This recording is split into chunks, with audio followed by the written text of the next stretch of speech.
नमस्कार मित्रों, क्या आप मानते हैं कि ईश्वर नाराज होता है और सजा देता है? अगर हाँ, तो आज का यह पॉडकास्ट आपकी पूरी सोच बदल देगा, क्योंकि ईश्वर के साथ बातचीत कहती है ईश्वर डर नहीं प्रेम है। आज का यह एपिसोड सिर्फ एक किताब का सारांश नहीं है। आज का यह एपिसोड आपके मन के भीतर बैठे उस पुराने डर का इलाज है जो आपको जीवन से भी डराता है और ईश्वर से भी। क्योंकि हम में से ज़्यादातर लोग जब ईश्वर शब्द सुनते हैं तो भीतर कहीं ना कहीं एक कांपती हुई भावना उठती है, जैसे ईश्वर कोई बहुत बड़ा जज है, कोई अदालत है, कोई सजा देने वाली शक्ति है और हम हर समय उसी की निगाह में हैं। और मित्रों, अगर आप ईमानदारी से देखें तो हम ईश्वर के सामने प्रेम से कम और भय से ज़्यादा खड़े रह रहे हैं। हम प्रार्थना भी करते हैं तो डर की भाषा में, हे प्रभु बचा लो। हम पूजा भी करते हैं तो डर की भाषा में, हे प्रभु नाराज मत होना। हम धर्म भी निभाते हैं तो डर की भाषा में, कहीं पाप ना हो जाए। लेकिन आज जिस किताब पर हम बात करने जा रहे हैं वह आपके भीतर की इस पूरी धारणा को हिलाकर रख देगी। आज की किताब है ईश्वर के साथ बातचीत, कन्वर्सेशन विथ गॉड। इसके लेखक है नील डोनाल्ड वाल्श।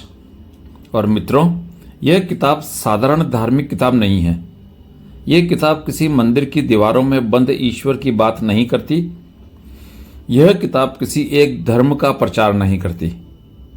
यह किताब सीधे आपके भीतर उतरती है और कहती है, जिस ईश्वर से तुम डरते रहे वह ईश्वर असल में प्रेम है। सोचिए, अगर ईश्वर प्रेम है तो फिर सजा किस बात की? अगर ईश्वर करुणा है तो फिर नाराजगी कैसी? अगर ईश्वर पिता है तो फिर दंड क्यों? और यहीं से शुरू होती है इस किताब की असली यात्रा।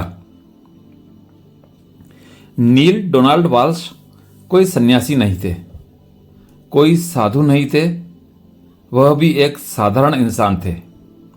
उनके जीवन में दुख आया, बार बार आया, रिश्तों में टूटन, आर्थिक कठिनाइयाँ, जीवन में असफलता, और वह भीतर से इतना टूट गए कि एक दिन उन्होंने ईश्वर को एक पत्र लिख दिया। लेकिन यह पत्र कोई मीठी प्रार्थना नहीं थी, यह एक चीख थी, यह एक शिकायत थी, एक बहुत ही सच्चा रोना था। उन्होंने लिखा, मेरे साथ ऐसा क्यों? मैं क्या गलत कर रहा हूं? मैं कब तक गिरता रहूं? क्या आपने मुझे छोड़ दिया है? और मित्रों, वाल्श कहते हैं, उसी क्षण उन्हें उत्तर मिला। कोई बाहर से आवाज नहीं आई, बल्कि भीतर से एक स्पष्ट उत्तर, जैसे कोई उनके मन में नहीं, उनके अस्तित्व में बोल रहा हो। और तब शुरू हुआ सवाल जवाब का सिलसिला, और वह सिलसिला ही बन गया ईश्वर के साथ बातचीत। अब आप पूछ सकते हैं, क्या सच में ईश्वर से बातचीत हो सकती है? मित्रों, यह किताब आपको मजबूर नहीं करती कि आप इसे मानें। यह किताब कहती है, संदेश को पकड़ो, क्योंकि संदेश इतना गहरा है कि चाहे आप इसे ईश्वर की आवाज़ माने या आपकी अंतरात्मा की, फर्क नहीं पड़ता। अगर संदेश आपके जीवन को शांति देता है तो वही पर्याप्त है। और अब इस किताब का पहला बड़ा संदेश, ईश्वर तुमसे नाराज नहीं है। मित्रों, यह वाक्य जितना छोटा है उतना क्रांतिकारी है, क्योंकि दुनिया के अधिकतर धर्मों ने ईश्वर को एक सजा देने वाली शक्ति की तरह प्रस्तुत किया। और जब ईश्वर सजा देने वाला बन जाता है तो मनुष्य डरता है। और डर का परिणाम क्या होता है? डर का परिणाम होता है पाखंड। क्योंकि जब मनुष्य डरता है तो वह भीतर से बदलता नहीं, वह बाहर से अभिनय करता है। वह पूजा करेगा लेकिन प्रेम से नहीं, भय से। वह सेवा करेगा लेकिन करुणा से नहीं, स्वर्ग के लालच से। वह अच्छा बनेगा लेकिन जागरूक होकर नहीं, समाज की निगाह से डरकर। लेकिन इस किताब में ईश्वर कहता है, मैं तुम्हें जज नहीं कर रहा, मैं तुम्हें दंड नहीं दे रहा, मैं तो तुम्हें बस याद दिला रहा हूं कि तुम कौन हो। और यह बात सुनते ही मन के भीतर जैसे कोई बोझ उतरने लगता है, क्योंकि हम जीवन भर खुद को दोषी समझते रहे कि हम पापी हैं, कि हम गलत हैं, कि हम कुछ नहीं हैं। लेकिन यह किताब कहती है, तुम गलत नहीं हो, तुम बस भूल गए हो। मित्रों, गलत और भूल में बड़ा फर्क है। गलत होने में अपराध होता है, भूल होने में सीख होती है। ईश्वर कहता है, तुमने गलती नहीं की, तुमने अनुभव किया। यानी जीवन तुम्हें सिखाने नहीं आया, जीवन तुम्हें अनुभव कराने आया है। अब यहां किताब एक और बड़ा सत्य बोलती है, जीवन का उद्देश्य सीखना नहीं, याद करना है। मित्रों, हम सोचते हैं कि जीवन हमें कुछ सिखाएगा, लेकिन किताब कहती है, तुम्हारे भीतर पहले से सब कुछ मौजूद है, तुम बस अपनी वास्तविकता भूल गए हो। तुम भूल गए हो कि तुम प्रेम हो, तुम भूल गए हो कि तुम शक्ति हो, तुम भूल गए हो कि तुम चेतना हो, तुम भूल गए हो कि तुम ईश्वर के ही एक अंश नहीं बल्कि उसी ईश्वर का विस्तार हो। और यही किताब का सबसे बड़ा विस्फोट है, तुम ईश्वर से अलग नहीं हो। यह बात सुनकर कुछ लोग घबरा जाते हैं, क्योंकि धर्म ने हमें सिखाया, तुम छोटे हो, ईश्वर बड़ा है। तुम दीन हो, ईश्वर महान है। तुम मिट्टी हो, ईश्वर आकाश है। लेकिन किताब कहती है, तुम वही हो, तुम उस चेतना की एक लहर हो। मित्रों, यही बात भारतीय अध्यात्म में भी है। उपनिषद कहते हैं, तत्वमसि, अर्थात तू वही है। ओशो कहते हैं, परमात्मा तुम्हारे भीतर है। बुद्ध कहते हैं, जागो और अपने भीतर बुद्धत्व देखो।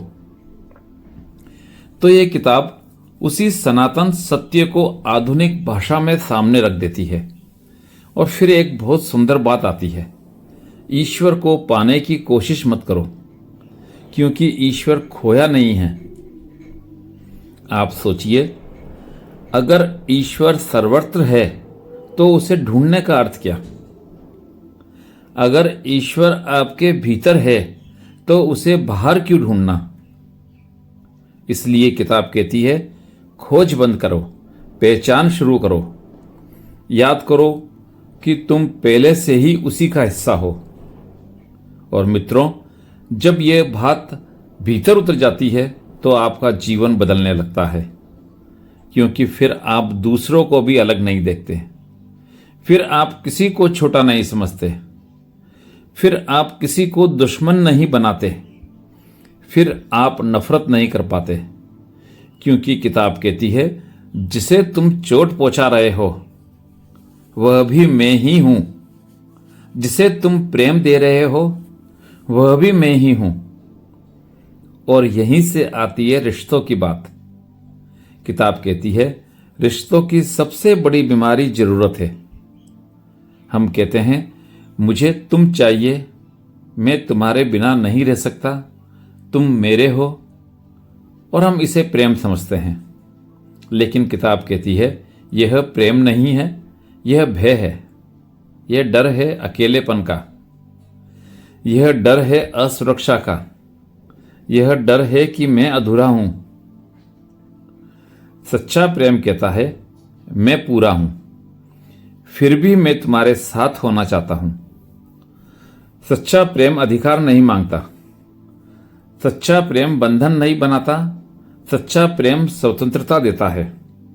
और मित्रों, यही कारण है कि अधिकतर रिश्ते दुख देते हैं, क्योंकि हम प्रेम में भी गुलामी चाहते हैं, और जब सामने वाला स्वतंत्र होना चाहता है तो हम टूट जाते हैं। किताब कहती है, प्रेम का अर्थ यह नहीं कि तुम किसी को पकड़ लो। प्रेम का अर्थ यह है कि तुम किसी को उड़ने दो। यह बात सुनने में सुंदर है, लेकिन जीने में बहुत कठिन, क्योंकि इसके लिए भीतर का डर खत्म होना चाहिए। यह डर कि मैं अकेला रह जाऊंगा, यह डर कि मुझे कोई नहीं मिलेगा। और किताब कहती है, डर और प्रेम साथ नहीं रह सकते। जहां प्रेम है वहां डर नहीं, और जहां डर है वहां प्रेम नहीं। और फिर किताब उस सबसे बड़ी बात पर आती है, मनुष्य के सारे निर्णय केवल दो स्रोतों से आते हैं, भय या प्रेम। मित्रों, यह बात आपकी जिंदगी का सबसे बड़ा आईना बन सकती है। आप अपने हर निर्णय को देखिए। जब आप गुस्सा करते हैं, क्या वह भय से नहीं आता?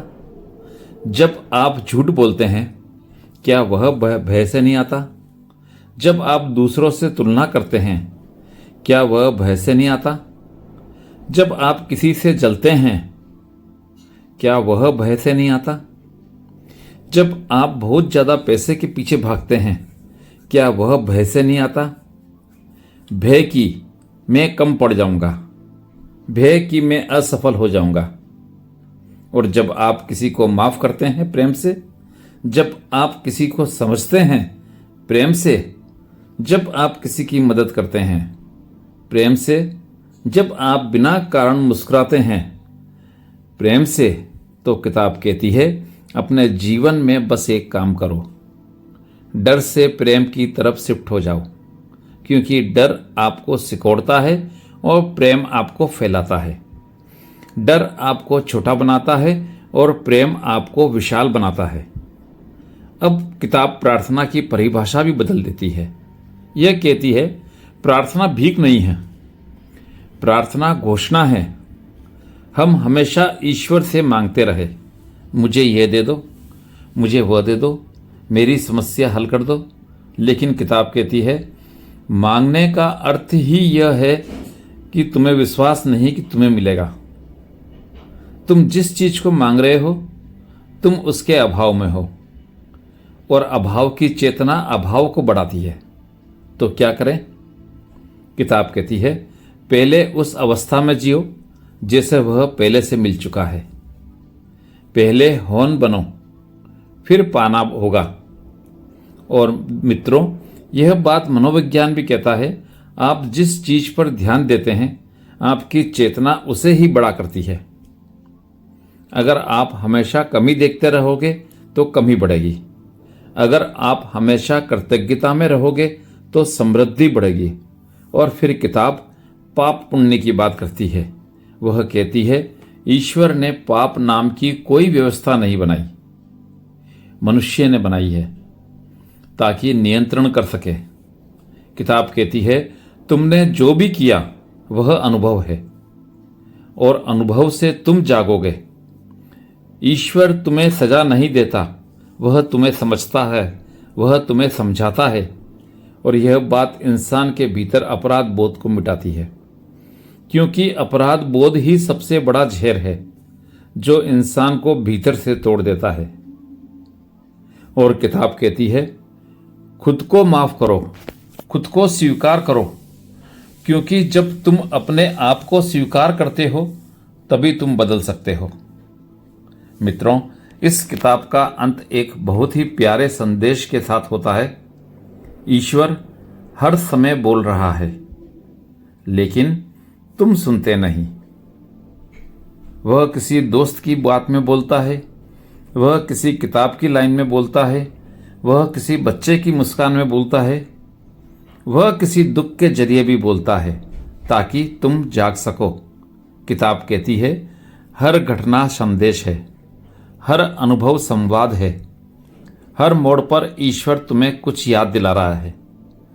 तो मित्रों, ईश्वर के साथ बातचीत का यह सार नहीं है, यह एक आमंत्रण है, एक निमंत्रण कि ईश्वर को बाहर ढूंढना बंद करो। ईश्वर को डर की तरह मत देखो, ईश्वर को प्रेम की तरह देखो। और सबसे बड़ी बात, अपने आप को छोटा मत समझो। तुम कमजोर नहीं हो, तुम दीन नहीं हो, तुम पापी नहीं हो। तुम एक चेतना हो, तुम प्रेम हो, तुम उसी ईश्वर के स्वरूप हो जिसकी तलाश में तुम मंदिर दर मंदिर भटकते रहे। और अगर यह बात आपके भीतर उतर गई तो जीवन बदल जाएगा। मित्रों, आज का एपिसोड यहीं समाप्त करते हैं। अगर आपको यह पॉडकास्ट पसंद आया तो शेयर जरूर करें और चैनल सब्सक्राइब कर लें, क्योंकि अगली बार हम इसी किताब के और भी गहरे हिस्से को खोलेंगे और समझेंगे। तब तक के लिए प्रेम में रहिए, जागरूक रहिए और भीतर की आवाज सुनते रहिए। धन्यवाद।